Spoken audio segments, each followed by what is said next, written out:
Vous en avez pas marre que je parle des éternels? Parce que c'est tout à fait possible que cela vous court sur le haricot. J'espère que tu vas bien, j'espère que tu vas passer une bonne journée. Si tu ne me connais pas, je m'appelle Landry. Enfin, c'est pas mon vrai prénom. Mon vrai prénom, c'est Warren, oui, je l'ai dit. De toute façon, avec Ciné-Série, il y a mon nom et mon prénom, donc je m'appelle Warren. Mais on m'appelle Landry pour les intimes, si tu ne me connais pas. Va voir ce que je propose, il y a plusieurs vidéos par semaine. Tu peux sélectionner ce que tu veux voir, enfin, je vais pas t'expliquer comment dicter ta vie. Tu fais ce que tu veux, évidemment, mais je suis là pour te faire passer possiblement un bon moment et te parler de Marvel et du Marvel Cinematic Universe, puisque je suis là pour ça et que je suis un petit peu plus calé sur le sujet que par rapport aux comics, mais ce n'est pas le sujet. Aujourd'hui, on va encore parler des éternels et des pierres de l'infini. Puisque les pierres de l'infini, il y en a plus aujourd'hui.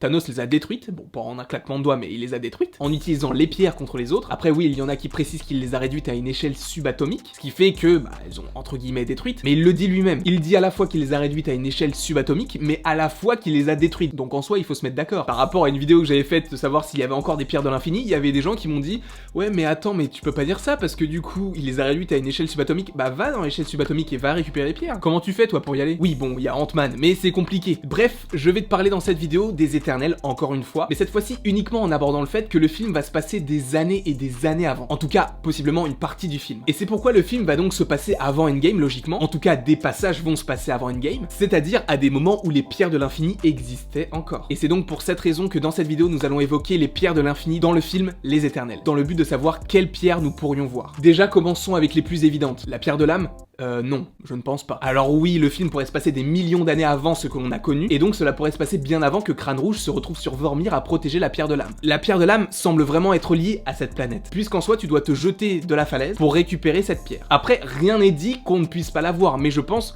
que ça serait assez étrange. Et je pense la même chose pour les terres. La pierre de la réalité a été cachée par Bor durant des millions d'années, et donc sachant que pendant des millions d'années elle est restée dans un sous-sol caché, je ne sais pas sur quelle planète, mais que Jane Foster a pu la récupérer, enfin, on connaît un petit peu l'histoire, puisque c'est dans Thor, le monde des ténèbres, mais en soi, durant des millions d'années, en tout cas jusqu'en 2013, cette pierre était protégée. Et après, on sait ce qu'elle est devenue, puisqu'elle est allée entre les mains du collectionneur, puis de Thanos. Donc je ne vois pas un moment où les éternels auraient pu récupérer cette pierre, ou alors où ils auraient pu la voir. Pour la pierre de l'espace, donc le Tesseract, je pense que si on voit encore le Tesseract, ça serait un petit peu redondant, puisque par exemple dans Captain Marvel, je pense que très peu de gens s'attendaient à voir le Tesseract, mais donc si encore dans les éternels on te dit bon bah du coup la pierre de l'espace elle est là, etc., je pense que ça serait beaucoup trop compliqué, et je pense même que la pierre de l'espace appartenait auparavant aux Asgardiens, mais qu'ils l'ont cachée en Norvège, lieu qui a donc été découvert par les nazis et Crâne Rouge, qui l'a donc récupéré et exploité pour créer des armes, et qui l'a envoyé après sur Vormir. Donc on a fait la pierre de l'âme, la pierre de la réalité et la pierre de l'espace. Maintenant il nous reste la pierre du pouvoir, la pierre de l'esprit et la pierre du temps. Pour la pierre du temps,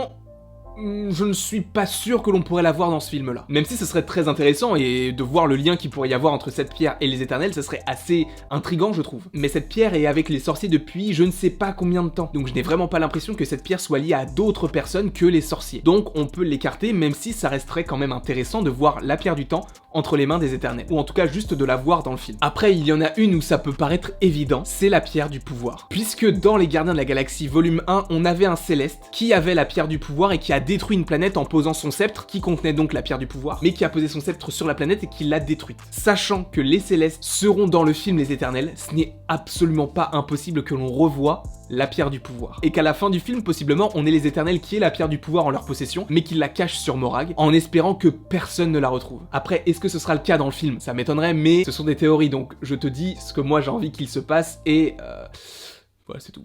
Ma phrase est finie. Maintenant, il nous reste la pierre de l'esprit, et je pense qu'on pourrait la voir dans le film Les Éternels. Pourquoi? Eh bien parce qu'en fait, Thanos, dans le film Avengers, confie le sceptre à Loki. Et dans ce sceptre, il y a la pierre de l'esprit. Ce qui veut dire que Thanos avait déjà la pierre de l'esprit en sa possession, et il l'a confiée à Loki pour qu'il récupère la pierre de l'espace pour lui. Sauf que si on réutilise la théorie comme quoi Thanos pourrait être dans le film Les Éternels, est-ce qu'on n'aurait pas une scène d'un Thanos adulte qui trouve la pierre de l'esprit et la garde avec lui, et c'est à ce moment-là qu'il découvre qu'il existe des pierres de l'infini et qu'il veuille les récupérer pour claquer des doigts comme on l'a vu dans Avengers Infinity War et Avengers Endgame. Ce serait trop stylé d'avoir la récupération de la pierre de l'esprit qui se trouve sur je ne sais pas quelle planète, mais ce serait intéressant de savoir où elle est, qui serait donc récupérée par Thanos et qui l'aurait mis dans le sceptre, puis après confié à Loki, et après on connaît un petit peu l'histoire puisqu'elle est après sur le front de Vision, mais Thanos la récupère. Il y a beaucoup d'histoires sur la pierre de l'esprit, mais je pense que ça peut être une des pierres que l'on pourrait voir dans le film Les Éternels. Donc un petit récapitulatif, la pierre du temps, la pierre de l'espace et la pierre de la réalité, je ne pense pas qu'on puisse les voir dans le film. Il nous reste donc la pierre du pouvoir et la pierre de l'esprit, qui ont beaucoup plus de chances d'apparaître dans ce film-là. Sauf que dans Les Gardiens de la Galaxie volume 1, on te parle de la création des pierres pierres de l'infini. Et la première utilisation qu'on te montre des pierres de l'infini, c'est avec le céleste qui a la pierre du pouvoir. Alors, est-ce que dans les éternels, on ne pourrait pas voir toutes les pierres de l'infini à leur création? Et ça peut être assez hyper stylé. C'est pas français, ah vraiment, c'est pas français, non, vraiment, je suis en train de réfléchir, mais non, ça se dit pas. Mais tu as compris un petit peu l'essence du propos. La création des pierres de l'infini dans le film Les Éternels qui se passe donc des millions d'années avant tout ce que l'on a connu. Ça serait tellement stylé d'avoir chaque pierre de l'infini et possiblement d'exploiter vraiment et de comprendre le pouvoir de chacune des pierres, et notamment celle de l'âme puisqu'elle n'a été utilisée qu'à une seule reprise, lorsque Thanos affronte Doctor Strange, pour savoir lequel est Doctor Strange lorsqu'il se multiplie, et possiblement aussi lorsqu'il claque des doigts et qu'il est dans le monde orangé, mais avoir toutes les caractéristiques et tous les pouvoirs de chaque pierre dans le film Les Éternels, puisque dans le film on pourrait voir possiblement la création de ces pierres, moi je signe tout de suite. Donc en tout cas je ne sais pas ce que tu en penses, est-ce que toi tu penses qu'on verra les pierres de l'infini dans le film Les Éternels? Si oui, lesquelles? Est-ce que tu penses comme moi qu'on les verra toutes puisque ça se passe des millions d'années avant et possiblement à l'ère où les pierres de l'infini ont été créées? N'hésite pas à me mettre tout ça en commentaire. N'hésite pas non plus à aimer, à partager et à t'abonner, ça me ferait extrêmement plaisir. Et il ne me reste plus qu'à te dire à la prochaine pour la prochaine.